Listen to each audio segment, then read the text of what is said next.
Françoise.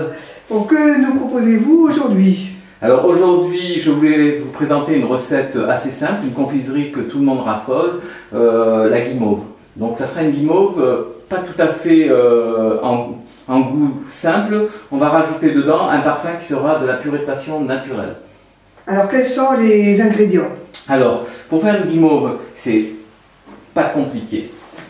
On a une base essentielle qui est du sucre et du glucose. Si on n'a pas de glucose, on peut remplacer la quantité de glucose par du sucre. Donc on rattrape la quantité de glucose par du sucre. Donc après vous verrez tous les ingrédients s'afficher sur votre écran. On utilise de la gélatine puisque la gélatine permet de stabiliser la guimauve. Ensuite on va utiliser une purée de passion naturelle. Donc un jus de passion naturel, celui-là est sucré à 10%. Donc là, il y a une quantité de 120 grammes, mais pour avoir une texture vraiment homogène au niveau de la guimauve, pour éviter et sortir tout le liquide de ce jus, je vais le réduire en casserole à 60 grammes. Donc je divise par deux la réduction. Voilà. Ensuite, comme c'est une guimauve naturelle, on va mettre des blancs d'œufs. Oui. Voilà, qui sont la base de notre guimauve. La première chose qui est à faire pour une recette comme ça, on a une gélatine, donc vous pouvez voir la gélatine est relativement sèche. Donc je vais la rouler et je vais la mettre dans de l'eau froide. Donc l'idéal c'est de mettre une eau qui a été mise au frigo pendant toute une nuit pour éviter, parce que si l'eau est tempérée, la gélatine va ramollir et va fondre dans l'eau. Donc l'idéal c'est d'avoir une eau très froide pour pouvoir ramollir la gélatine. Donc je commence par cette opération. Ensuite, je vais démarrer la réduction de passion. Donc je vais verser tout le jus de passion dans la casserole et je vais commencer la réduction. Donc vous avez, alors moi j'utilise souvent des plaques à induction pour surtout quand je donne des cours un peu partout.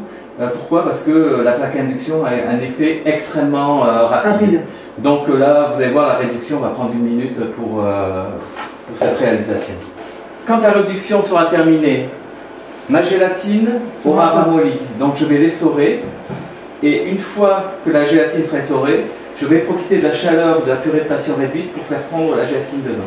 Ah, parce qu'il faut la faire fondre. Absolument, ouais. La gélatine donc va permettre d'être fondue et pendant ce temps-là, donc pendant qu'elle fond, je vais garder, dans nos termes culinaires on dit je vais réserver cette préparation de côté et j'engagerai la cuisson du sucre pour faire ma meringue. Donc quand on fait une guimauve, alors pendant que ça réduit, je vais pouvoir mettre les blancs d'œufs dans le batteur. Je réduis un peu pour éviter de... Ça crame. Oui, alors l'idéal c'est, si vous avez une balance électronique, c'est de faire la tare au départ et contrôler après votre poids de purée de passion. J'ai un peu d'expérience dans mon métier, donc moi je le vois en visuel. Donc j'ai pas besoin de contrôler, je sais à peu près, et on le verra, hein, puisqu'on va avoir une ligne qui va diminuer au fur et à mesure. Voilà, donc pendant ce temps-là, je vais préparer donc une poche avec une douille, donc ça s'appelle une douille pâtissière, donc elle est unie. On en a des cannelés quand on veut faire des petits décors, vous savez, quand on décore des chantilly, etc. Donc je vais la placer dans ma poche. Très simple, hein, avec, on a des ciseaux au milieu. Donc maintenant dans des magasins spécialisés on trouve des poches, on trouve des douilles, maintenant il y a beaucoup d'ustensiles et d'ingrédients à porter des pâtissiers ou des cuisiniers amateurs. Voilà. Donc là, la douille est placée. Alors une petite astuce, quand on garnit une poche, avec, que ce soit avec une crème ou autre chose, on pince un petit peu ici et on bloque. Alors pourquoi je bloque? Parce que quand je vais mettre après plus tard ma pâte à guimauve dedans, ça évitera de couler. Alors, donc pour beaucoup de choses, c'est assez utile. Et donc c'est très important de faire ça et ça évite d'avoir des problèmes après de couler, je dirais, au niveau des appareils que l'on met dedans. Donc ça c'est prêt là, non? Là elle est prête, ouais. Vous voyez, c'est beaucoup plus épais, ça réduit. Donc je vais couper ma plaque d'induction, je vais la déposer. Et ce que je vais faire, donc je vais prendre les feuilles de gélatine. Donc vous voyez, par rapport à tout à l'heure, la gélatine était sèche. Donc là, elle s'est ramollie, donc elle s'est hydratée, si vous voulez. Et donc, je la presse légèrement avec mes mains, de façon à éliminer un maximum d'eau. Et automatiquement, la gélatine, avec la chaleur, va fondre. Voilà, et vous voyez, ça a fondu, c'est complètement fondu. Donc, alors je vais réserver donc cette préparation et je vais me servir de la casserole pour chauffer. Allez, donc là, tout est bien fondu. Oui, absolument. Donc là, comme je disais tout à l'heure, on va réserver cette préparation. Donc je la mets de côté. J'ai donc... alors on reprend la casserole propre. On reprend la casserole propre. Alors c'est très important d'avoir une casserole propre parce que quand on cuit un sucre, pour éviter ce qu'on dit de masser, c'est-à-dire si un corps étranger se trouve, le sucre est très fragile.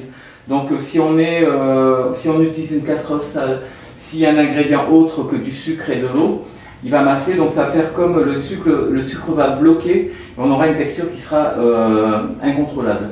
Et donc on ne pourra pas faire notre sirop de sucre cuit à une certaine température versé sur les blancs d'œufs. Donc ce que je fais, donc je verse dans la casserole la partie de sucre et de glucose. Je rajoute ensuite de l'eau. Oui. Donc là tout ça vous aurez les ingrédients mesurés préalables. Voilà. Donc ce thermomètre va me permettre de prendre la température. Alors quelle va être la température? Alors nous allons cuire le sucre assez chaud. Donc ce sucre va monter à une température de 130 degrés. Donc on appelle ça un sirop de sucre.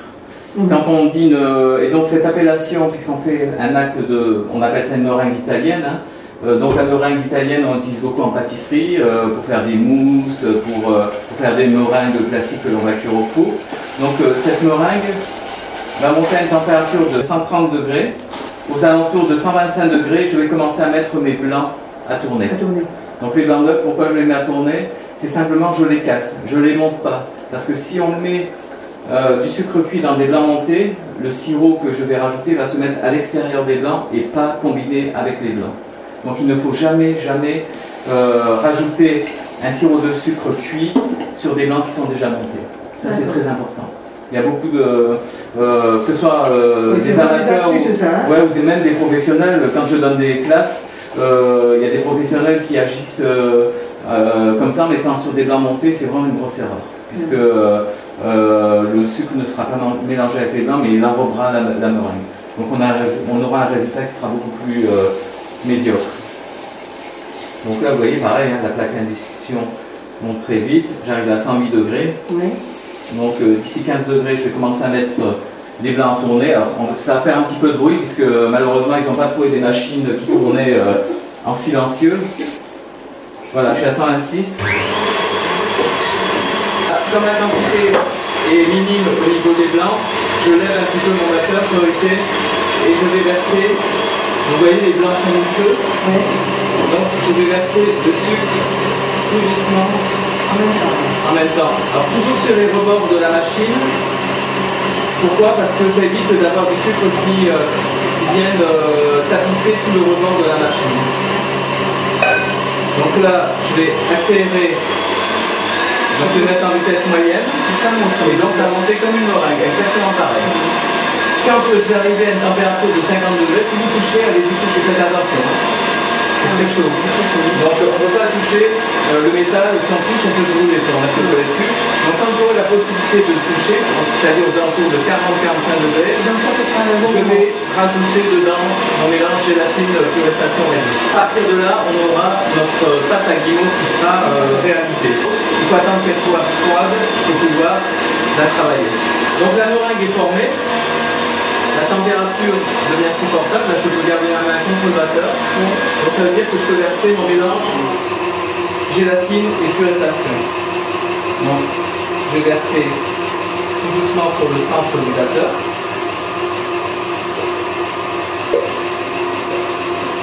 La gélatine est un corps gras, donc ce qui va se passer avec les blancs d'œufs, quand ça va refroidir, ça va gonfler. Donc on va quasiment doubler le volume une fois que ça sera fait. Donc voilà, donc vous pouvez voir, la pâte à guimauve est prête. Donc on a une texture qui est vraiment homogène, brillante. Je vais la retravailler rapidement avec donc, cet ustensile qui s'appelle une maryse. Voilà, donc vous pouvez voir, elle est... Donc c'est très important d'avoir une texture assez consistante. Donc on va faire 2 garnitures de guimauve. On va en faire une qui sera trempée dans du chocolat au lait. Oui. Donc comme une petite sucette avec des bâtons. Et la deuxième se fera pocher, donc on va faire ce qu'on appelle en anglais des twists, des tourbillons, de façon à pouvoir faire des guimauves, ce qu'on appelle des guimauves lanières qu'on taillera comme des bonbons après par la suite. Donc je mets la pâte à guimauve dans la poche. Il faut avoir quand même des instruments adéquats. Hein. Oui, mais ça c'est des instruments que l'on peut, comme je vous ai expliqué tout à l'heure, que l'on va trouver facilement dans des magasins style du bruit dans la cuisine ou qui sont spécialisés pour la vente de produits maintenant, puisque le particulier aime bien se professionnaliser de plus en plus. Donc on trouve tous ces instruments maintenant dans ces magasins spécialisés. Donc là, une chose importante, je referme bien ma poche. Et je vais tourner de façon à arriver jusqu'au bout. Je vais pousser un petit peu. Donc j'ai des petits moules en silicone. Donc ils ont été graissés avec de l'huile de table de façon à pouvoir les décoller facilement quand ils seront froids. Donc, je prépare des petits bâtonnets de sucette, comme ça. Et vous allez voir. Donc ce que je vais faire, je vais commencer à garnir. Donc j'appuie tout en poussant ma douille. Donc là, je garnis bien ces moules.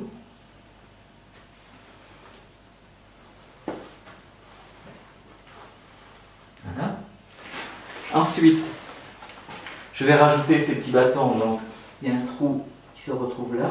Et je le glisse de façon à pouvoir saisir après la sucette quand je la démoulerai.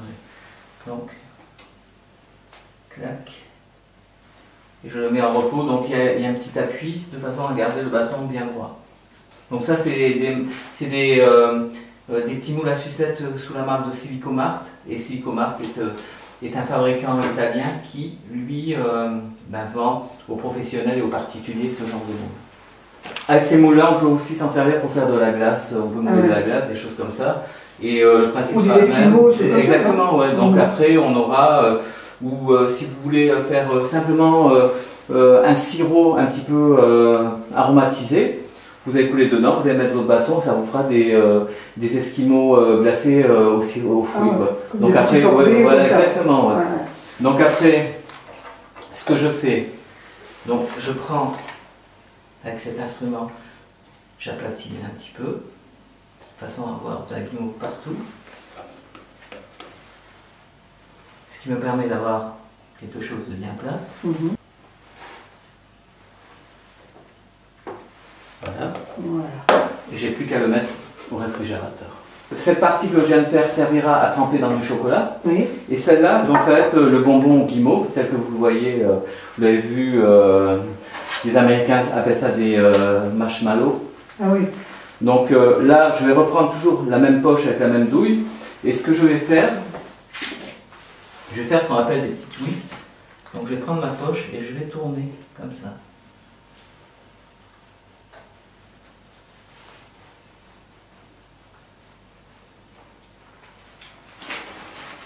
Donc je vais répéter l'opération. On fait les chamallows quoi. Voilà. Chamallow qui est une marque. Hein. Si on veut faire quelque chose de plus simple, on peut même faire des lignes comme ça. Clac. On peut faire quelque chose. Alors pourquoi on peut faire des lignes? Après, si on s'amuse à faire des petits nœuds, des choses comme ça, ça fera quelque chose de sympa. Donc une fois que c'est dur, c'est très malléable. Donc on ne va pas en perdre une goutte. On va aller jusqu'au bout. Donc là, j'ai fait un petit mélange. 2 tiers de fécule de maïs, ou d'amidon de maïs plus simplement, parce que la fécule ça vient de la pomme de terre. Donc amidon de maïs, ou maïzena pour ceux qui préfèrent, puisque c'est un mot plus répandu. 2 tiers de maïzena, 1 tiers de sucre glace. Alors pourquoi une partie comme ça? Si on met que du sucre glace, la guimauve est sucrée, on va avoir du sucre sur du ça va sucre. être trop sucré. Hein. Donc après, j'ai saupoudré la base pour éviter que ça colle, et je refais la même opération sur le dessus. Alors n'ayez pas peur de saupoudrer généreusement. Alors je vais vous expliquer pourquoi, parce que quand on va les préparer et les détailler, on va sortir tout l'excédent. Si vous voulez, ça va faire qu'une pellicule sur le... Donc on peut en mettre généreusement. Et ce qui reste, on peut le récupérer et le garder dans une boîte. Donc ça on resservira. Donc là on a fait avec du jus de passion. Et on peut le faire avec de la purée de framboise, on peut le faire avec de la mangue. On peut changer le parfum, ouais, pas de souci. Je vais pouvoir mettre tout ça au frigo. Au frigo. Je vais prendre ce qu'on appelle une grosse passoire ou un gros tamis. Je vais finir de bien la rouler dans tout le sucre parce que vous voyez, si c'est mal roulé, elle va coller de partout. Donc je la roule dans le sucre. Et après, l'excédent, ah oui, on secoue. On le secoue. Donc si je le pose sur la table, vous allez voir, la guimauve, elle va pas coller, puis elle va rester impeccable. Donc je tape un peu. Vous voyez, ça se travaille. Là, tout à l'heure, on avait l'odeur. Dans peu de temps, vous allez avoir le goût. J'espère. Mais vous allez dire à vos spectateurs quels sont vos sentiments par rapport à cette guimauve qui est en plus 100% naturelle. Donc la couleur, c'est une couleur pastel, c'est la couleur naturelle du jus de passion. Donc il n'y a pas de colorant, pas de conservateur, enfin c'est vraiment une... Et donc cette recette, vous l'avez montrée un petit peu dans tout le monde? Oui, ça, alors j'ai une anecdote, j'avais fait un dessert à l'assiette, c'était en Hongrie. Et il y avait le chef exécutif d'un très grand cuisinier, que je ne citerai pas, qui vient dans le laboratoire, vient me voir faire les préparations. Et il me dit, ah, vous faites de la guimauve? Je dis oui. Il dit, je peux goûter? Il goûte, il me regarde, il me dit, votre guimauve, elle est extraordinaire. Alors, ça m'a fait extrêmement plaisir parce que c'est des recettes que l'on met au point. Et avoir les compliments de la part d'un grand chef exécutif, ça fait toujours plaisir. Alors quand on fait des lanières, on peut tailler après ce qu'on veut, on peut tailler au ciseau. Donc soit des lanières, des grandes lanières comme ça. François, je vais vous faire goûter, vous allez me... Merci. Donc on peut faire des bonbons guimauve comme ça. Après... C'est super bon. Oh, puis on sent bien le goût de la passion, ouais. Après on peut faire des petits bonbons aussi, comme ça. On fait un petit anniversaire avec les enfants. Voilà, c'est ça, vous pouvez faire soit des petits bonbons comme ça, très bien, ça se taille facilement. Alors cette recette, vous l'avez inventée, vous l'avez... Alors, il y a une chose, il faut rester humble en cuisine, on n'invente jamais rien, on reprend des vieux standards que l'on améliore, c'est tout. Mais quand on dit qu'on invente quelque chose, c'est vraiment, pour moi, des gens qui ont inventé en cuisine ou en pâtisserie, je parlerai d'Antonin Carême, des gens comme ça qui sont vraiment charismatiques dans notre métier. Après, que ce soit un chef exécutif de haut niveau ou un autre, bien sûr on crée, mais on part toujours sur des bases. Il ne faut pas... Bien sûr, donc ça, cette recette, je l'ai transformée, mais à la base, la guimauve existe depuis des dizaines, voire je dirais quelques centaines d'années, donc c'est simplement, après, on revisite un standard, quoi, simplement. On peut la garder pendant 1 mois au réfrigérateur. Oui. Si on la garde à l'extérieur, plus on la gardera dehors, plus elle va sécher. Donc au bout de 1 jour, 2 jours, 3 jours, elle va commencer à être très sèche, et donc ça aura cette texture qu'on a, vous savez, des guimauves industrielles. Voilà un petit peu, donc là on a la partie guimauve, je dirais classique, et puis après on va faire la partie, je dirais, trempée dans le chocolat. Ouais, vous voyez, après elles ne collent pas entre elles. On a fait des petites sucettes de guimauve, on va les démouler, donc comme je disais, il faut bien graisser le moule, si c'est pas trop bien fait, ça peut coller, donc il ne faut pas hésiter à jeter un petit peu trop juste dans mon graissage. Vous voyez, ça fait des petites marques.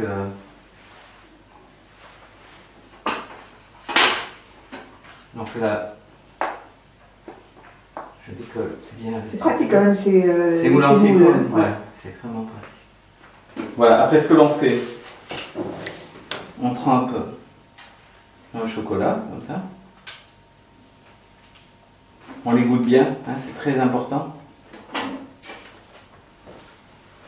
Et on va le remettre à tremper dessus. Ah ouais, c'est joli. Ce qu'on peut faire, on peut mettre, comme il y a de la passion, on peut mettre un tout petit peu de coco par-dessus ou le laisser nature. Voilà, d'accord.